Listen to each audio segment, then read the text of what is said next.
Hello, everyone. Welcome back to the Source of Success channel. This interview series is a special exclusive one since it's a collaboration between the SOS organization, Root the Future, and the Food Bank organization.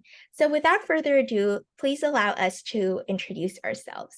So hello, my name is Hilight. I am a sophomore student of International Community School, or ICS, in Bangkok, and I'm interested in the sustainability sphere as well as the medical field. Hi, my name is Coco, and I am a student at Chiang Mai International School in Chiang Mai. And I am really interested in the area of food advocacy and human rights.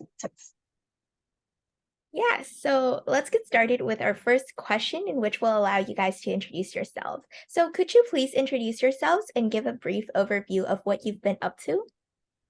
Sure. So I'm Joanna. Max.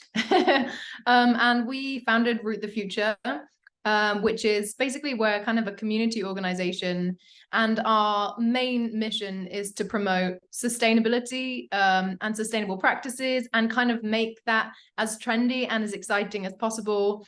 And we have a big focus on sustainable food. So plant-based food is our kind of our main driver, purely because it's the easiest and the single biggest thing we can do to kind of reduce our personal footprint.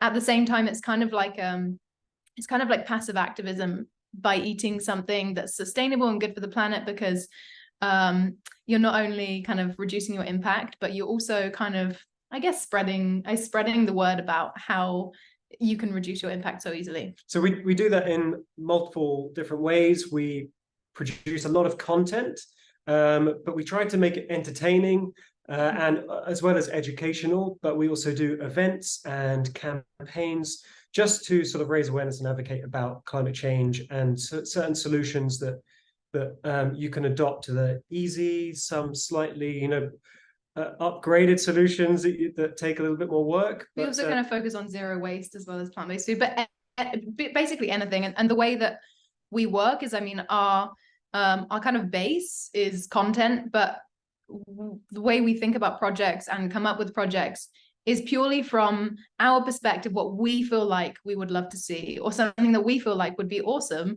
And then we figure out a way that we can actually make that happen. So that does really help, because then it makes us our own target audience. Yeah.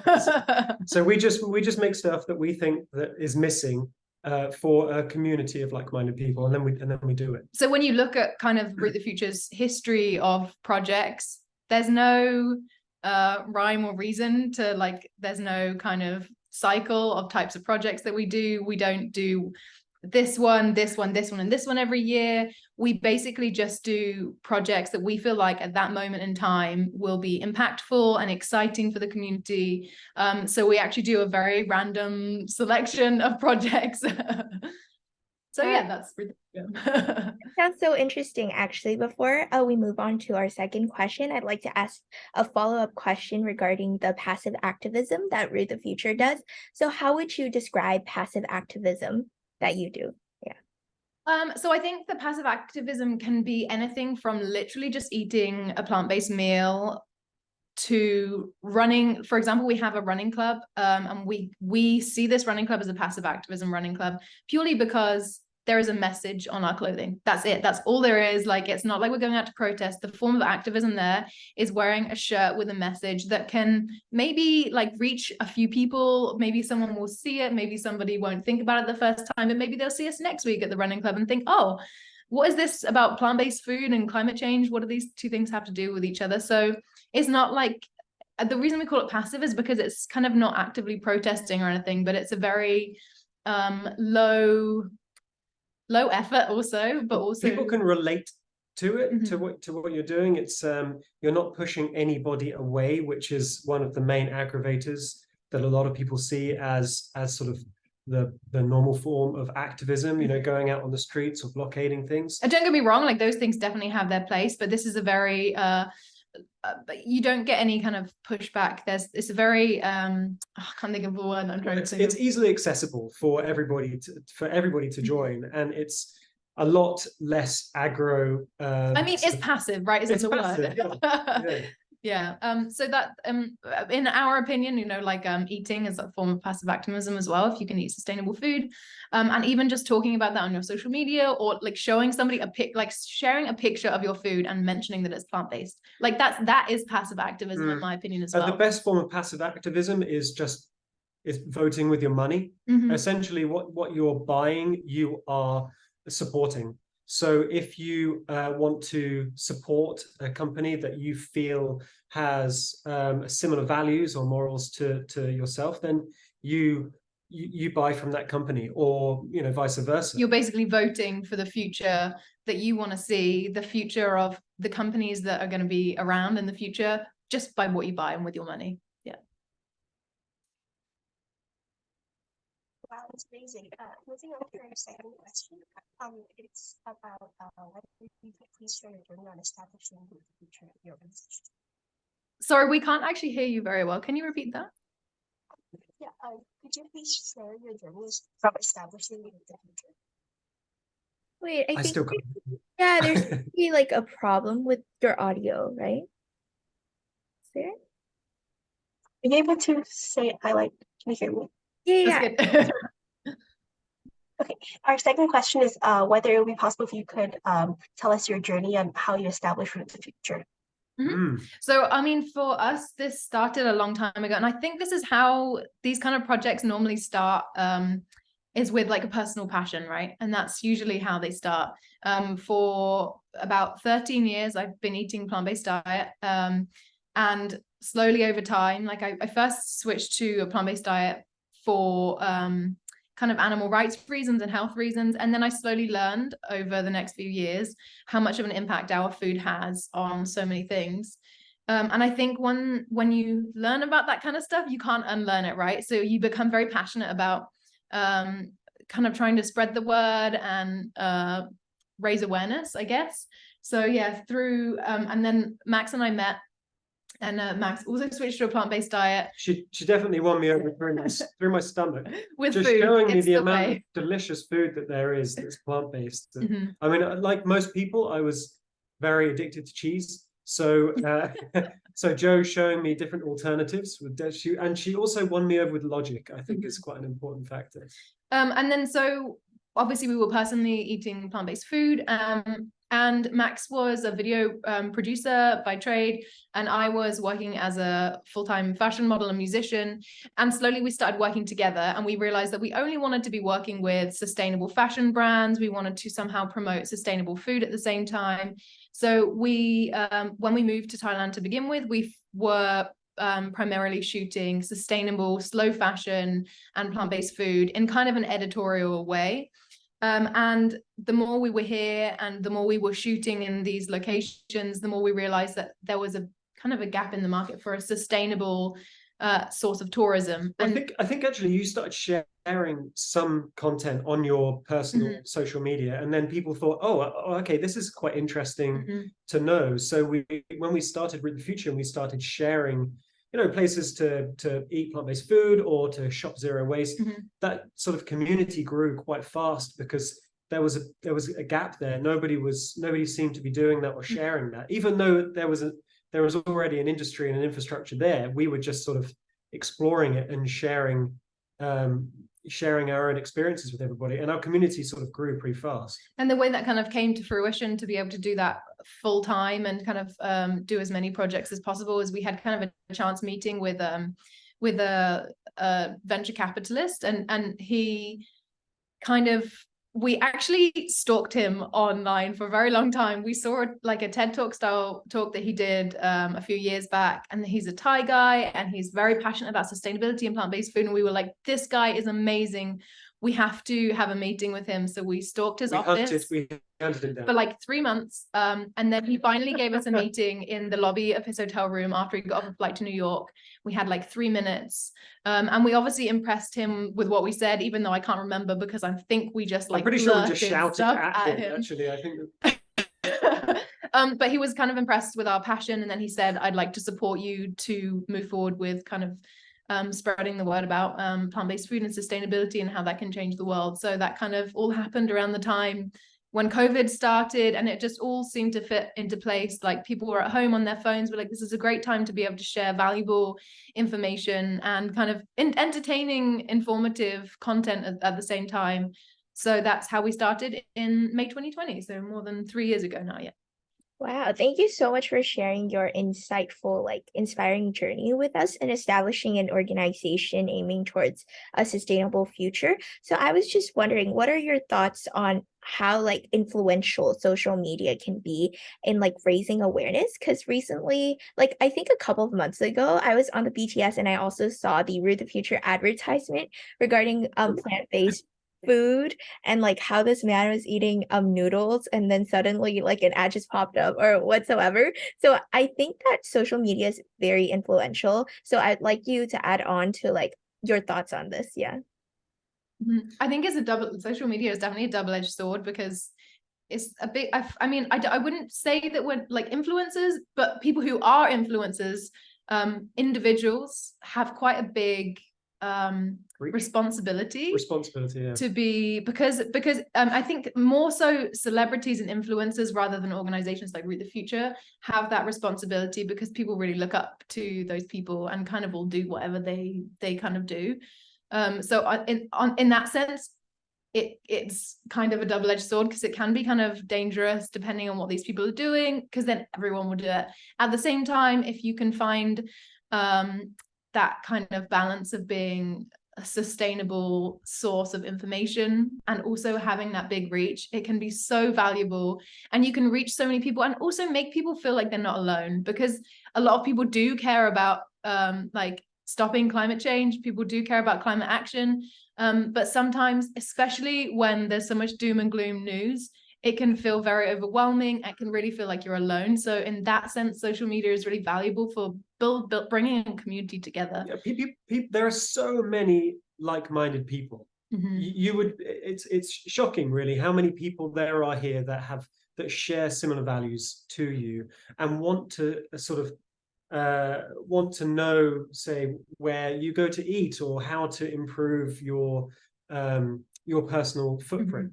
And I think that for us, social media is fantastic for that. It's very basically reason. The key. Yeah. That's how we grow. And at the time when we launched, Joe said this before, it was during COVID, so everybody was at home and on their phones. So social media was that sort of the platform for us to sort of show people a very entertaining, educating way of being more sustainable. It's difficult though, because for some reasons I actually hate social media. Like sometimes I just wish it doesn't exist, but at the same time I realize it's very valuable.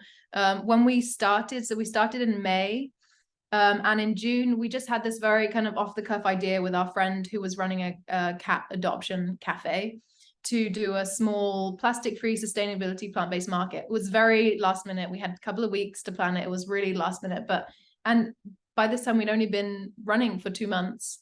And it was kind of then that we realized, wow, this is a really valuable tool to bring these like-minded people together and make them feel heard.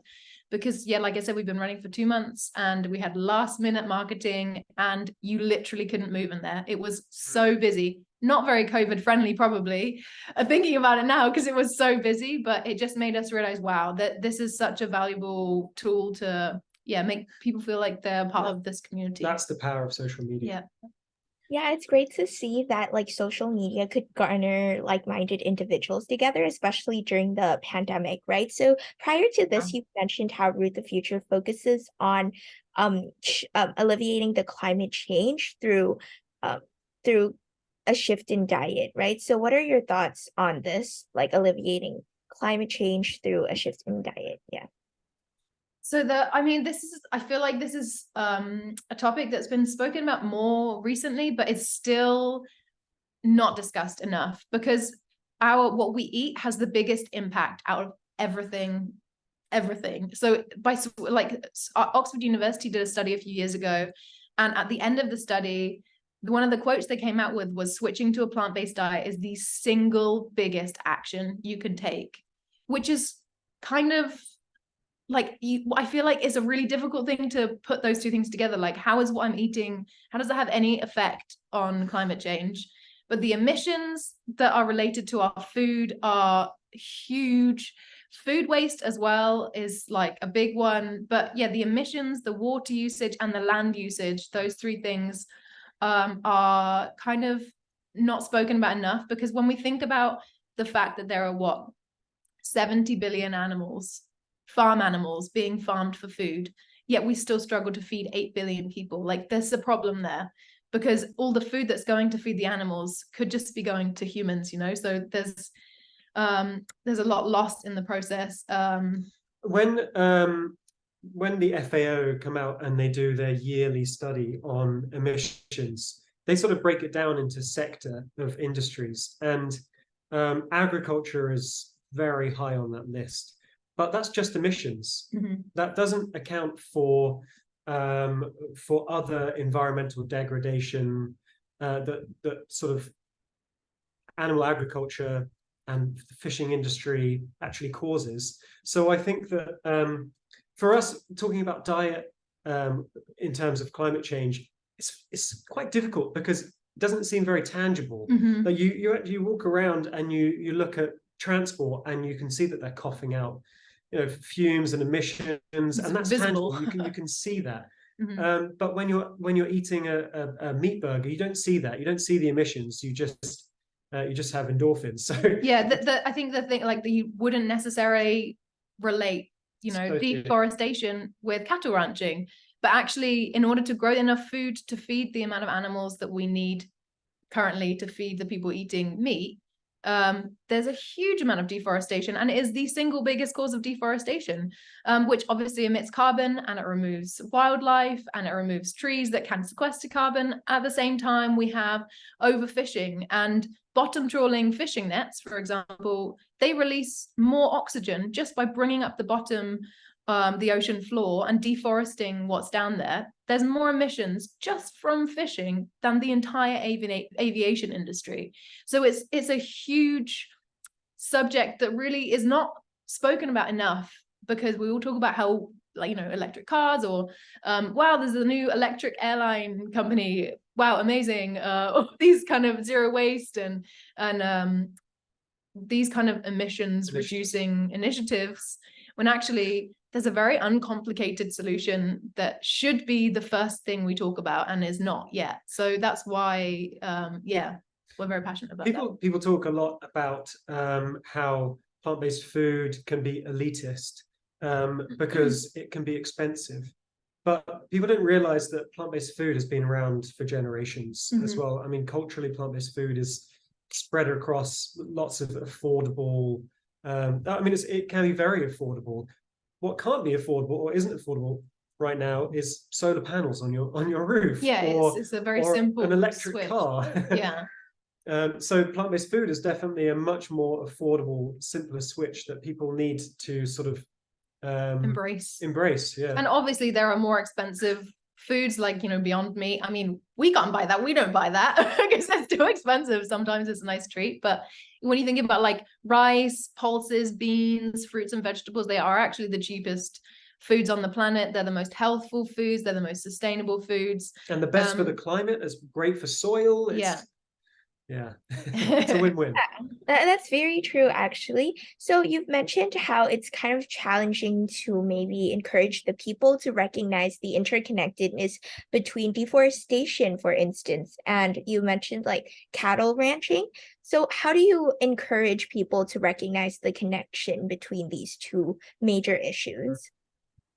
So the first thing we do, because like no matter how much information you provide about the sustainability of food, but the first thing you have to do is obviously actually talk about the deliciousness of the food and look at all these places you can get this food, and it's really amazing and delicious, because without that there's nothing. Like I understand that we would never get people to switch to eating salad, you know, 3 meals a day. That's not, so you have to, that's one thing we push a lot, is it is delicious and there's a ton of options and it's everywhere and it can be affordable.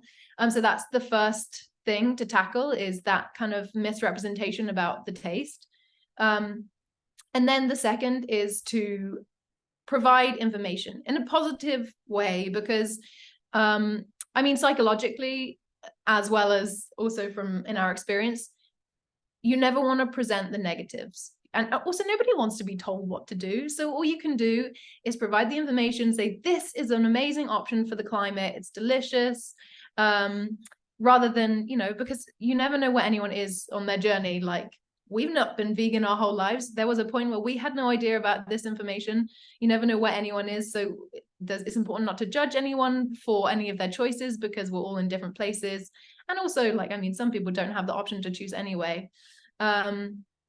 But yeah, I can't remember where I was going with that.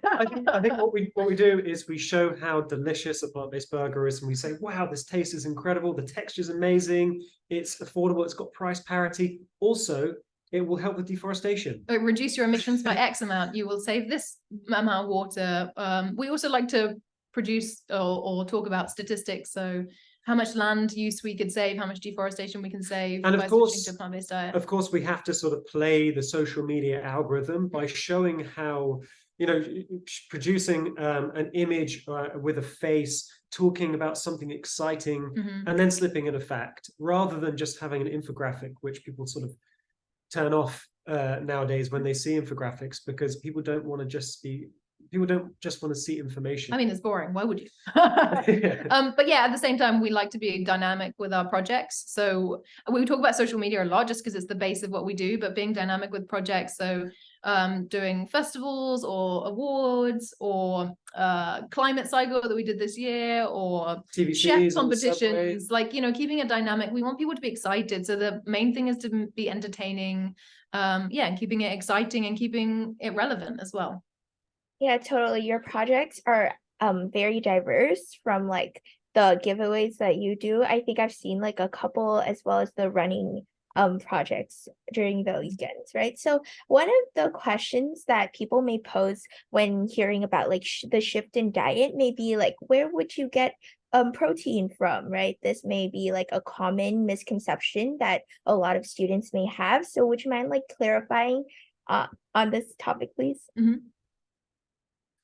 Yeah, sure. So, I mean, the protein one is a very frustrating one for me, because there's not really been any recorded cases of protein deficiency in somebody who is not malnourished. Like, it's not a thing. The protein thing is a very clever marketing and also a mistake on I think mostly Americans, kind of nutritional scientists from back, you know, 50, 60 years, because when they initially made the guidelines for how much protein we needed, they just doubled it to be safe, which scientifically is kind of terrifying, because we found out later that excess in animal protein can cause so many diseases and cancer. But yeah, if you are eating enough whole plant-based foods, you will automatically be getting enough protein. And actually, the majority of vegetarians have way more protein than they need. And it's not like, oh, I'm getting extra protein, I'm just going to be extra muscly. Actually, no, protein is very acidic, so it can be very bad for the body and difficult for your body to process if you have an excess of it as well. Sorry, just one more thing before you jump in. When we look at, I think, a very revealing thing, and we talk about this on social media, but I'm just going to go over it. A revealing thing about how much protein humans need is to look at the biologically designed food. See, this is what I was going to say. This is great. So when you look at breast milk for humans versus cow's milk, breast milk in humans is actually the lowest percentage of protein of all mammals. So when you think about, for example, a mammal like, I don't know, an ox or something, they are fully vegetarian, they just eat grass, but their breast milk that they give to their young is still higher in protein than ours. So I think I can't remember the numbers right now, but I think it's about 6 or 7 times the amount of protein in cow's milk than there is in human breast milk. Yeah, it's very low, and it also is very revealing for the biologically designed food that we need. I think the closest other animal in terms of protein per breast milk is a mice. So I mean, that's like comparing that to a cow. where it grows from a calf to a Mhm. cow in just over a month. That's sort of shocking. So the one thing we always talk about is there's not really such thing as protein deficiency, so you don't need to worry about. All you need to worry about is making sure you're eating enough. That's kind of it. And secondly, just looking at the biologically designed food for humans, like breast milk, and seeing how low the percentage of protein that baby needs to actually grow. It's very revealing to show that we don't actually need to worry about protein. I would say we need to worry about how much fiber and how much carbohydrates we're getting, and just in general how much food we're eating, because when people switch from a regular diet to a plant-based diet, often their portion sizes, they'll keep them the same, which is like a big mistake, because you need way more plant-based food than animal-based food in terms of calories, which I think is a big bonus because you just get to eat more.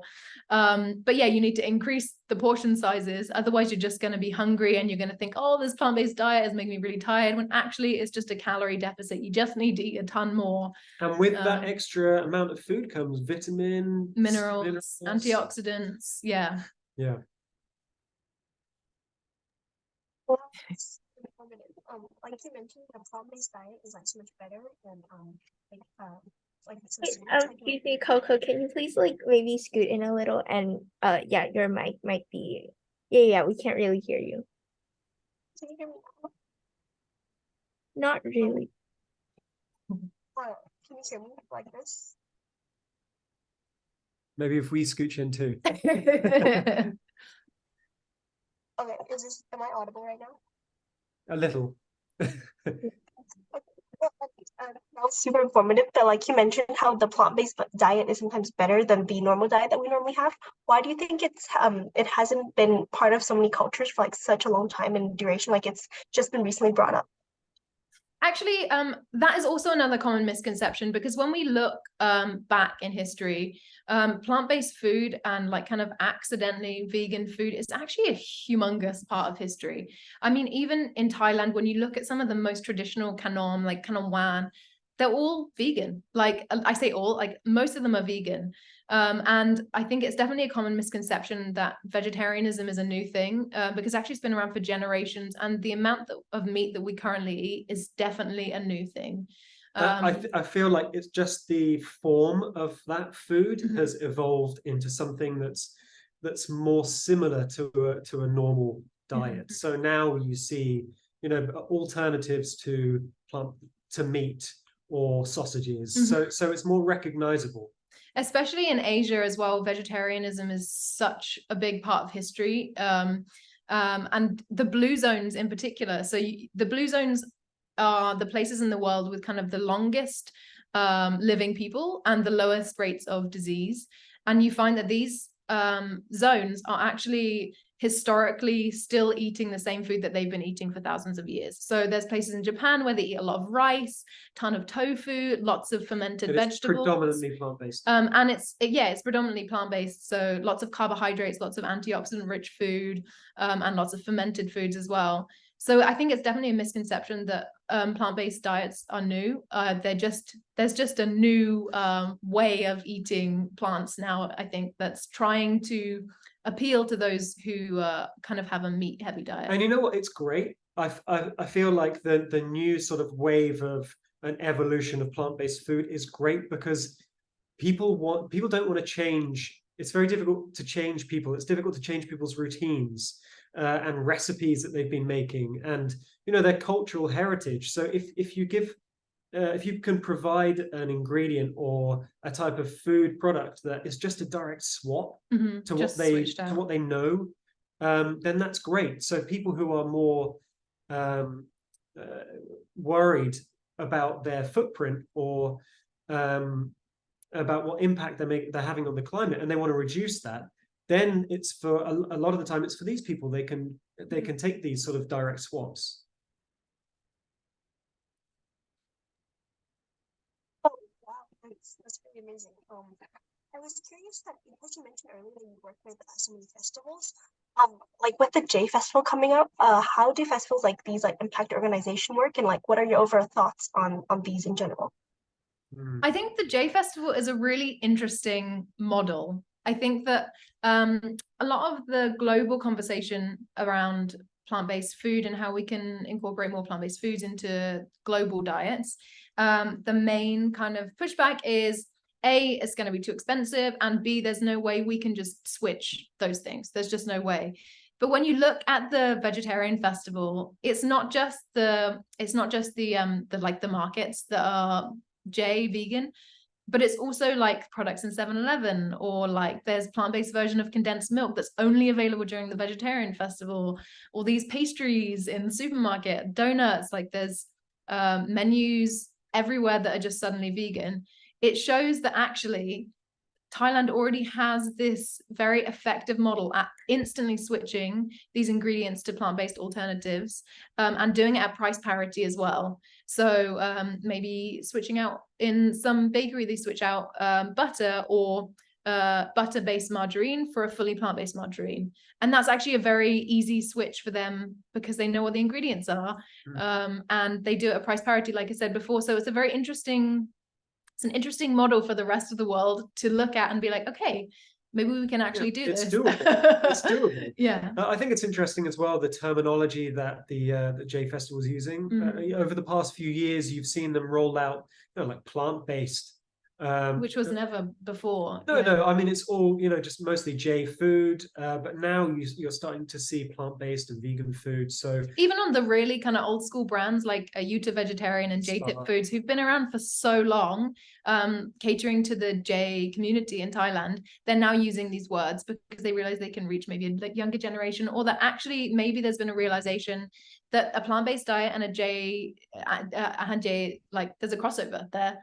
And I think that the way in which J food is perceived, people don't normally think about plant-based diets and J food synonymously, but I think people are more and more realizing that they can be. Yeah, it's also interesting to show the fact that people partake in the J Festival because it's healthier, and it's that's definitely a contradiction to what a lot of people think vegan or plant-based food can be. So I mean, it's nice to show that is a cultural aspect. Yeah, for us it's a very busy time of year because I mean, and fun. It's the most fun. Yeah, Max likes to call it vegan Christmas, which is kind of bastardizing it in my opinion, but no, it will catch on. It'll catch on eventually. People start calling it the vegan Christmas, I'm sure. But for the first year that we were running, like J Festival was crazy because we realized, we know obviously that there's a big kind of community that participate in the J Festival. And we also know that some of our friends and some people that we know, they kind of dread the J Festival. Like they think, oh my God, I have to eat deep fried mushrooms for 10 days. I so don't want to do this.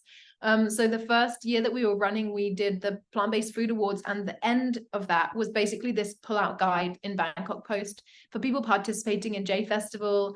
This is the best, like J and vegan food in Thailand, and this is where you can go during the J Festival. You don't have to grin and bear fried mushrooms for 10 days. It opens then it opens up that sort of plant-based vegan food to the J community, and the J community in Thailand is huge. Yeah. It's also a big pull for tourism, so it's nice for us to sort of show the fact that, like, try to make J food and plant-based food synonymous. And it's also really busy because we just go around eating. Yeah, it's not a bad job. That sounds amazing how like Thailand has already been setting a precedent that like vegetarian food, living the sustainable lifestyle is actually possible. As of now, we'll take like a quick 5-minute break and we'll like resend the Zoom link to you because we're running out of time. We don't have like the on Zoom version. Yeah. Okay. No worries. Need to like stop the recording real quick.